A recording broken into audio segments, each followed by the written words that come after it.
สบายดีพี่น้อง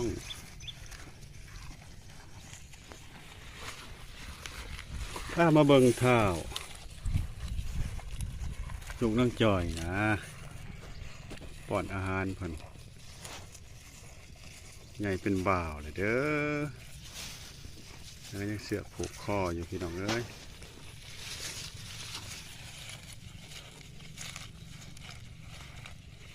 น้องเท้าตาโลลูกนั่งจ้อยเป็นบ่าวแล้วบรรยากาศหน้าบ้านนะ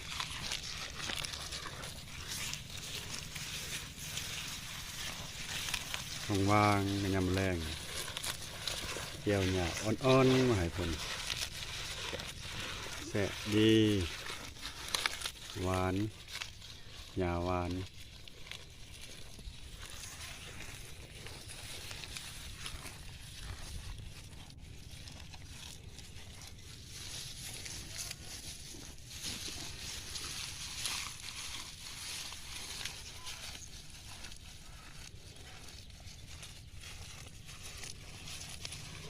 แซ่บๆ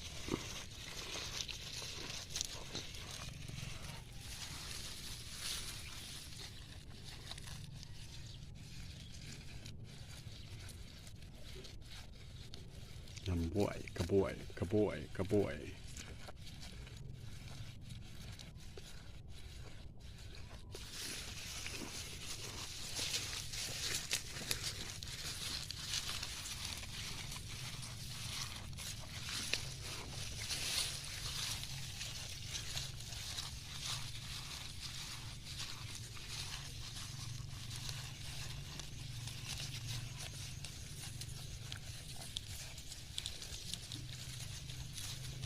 น้ำกระบวยกระบวย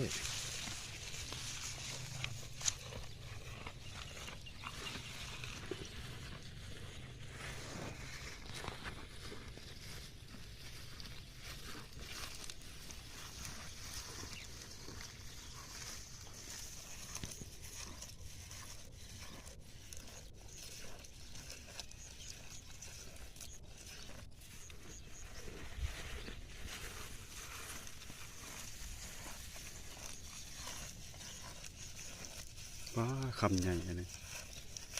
คำมักใหญ่คำมักใหญ่